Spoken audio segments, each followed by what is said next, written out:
নমস্কাৰ আজি বন্তিৰ উজ্জ্বল পোহৰৰ মাজেৰে সকলোলৈকে মোৰ ভিডিঅলৈকে স্বাগতম জনাইছো পোন প্ৰথমে পোহৰৰ উৎসৱ দীপান্বিতাৰ আন্তৰিক শুভকামনা সকলোলৈকে জ্ঞাপন কৰিছো আজি স্বাস্থ্যসন্মত বেলেগ কথা নকও কিন্তু আমি সকলোৱে জানো যেতিয়া বতৰত এটি উৎসৱৰ বতা আহে তেতিয়া নিশ্চয়কৈ পৰিবেশটো এটি ধনাত্মকভাৱে সলনি হয় এই পোহৰৰ দীপাৱলী উৎসৱত বহুত স্বাস্থ্যসন্মত গুণাগুণ লুকাই আছে আমি জানো যে সমাজত যিবিলাক ৰীতি নীতি আদিম যুগৰে পৰা প্ৰচলিত হৈ আছে সকলোৰে লগত কিবা নহয় কিবা এটি স্বাস্থ্যসন্মত গুণাত্মক ভাৱানুভাৱ সদায় জড়িত হৈ থাকে আজি বিশেষ নকও কিন্তু আপোনালোকে আমি সকলোৱে চাকি বন্তি জ্বলাইছো যে সেই চাকি বন্তিৰ মাজেৰে আমাৰ মগজুত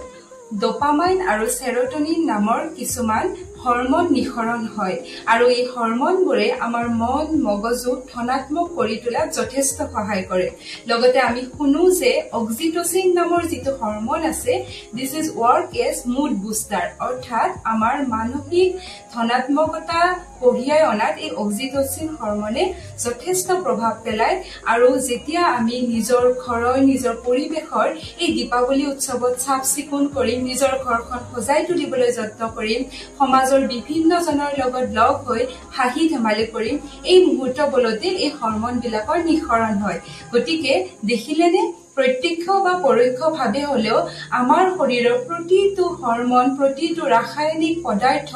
বা প্ৰতিটো কাম এই আমাৰ সমাজৰ ৰীতি নীতি উৎসৱ পাৰ্বণ ইত্যাদিৰ লগত ওতঃপ্ৰোতভাৱে জড়িত হৈ আছে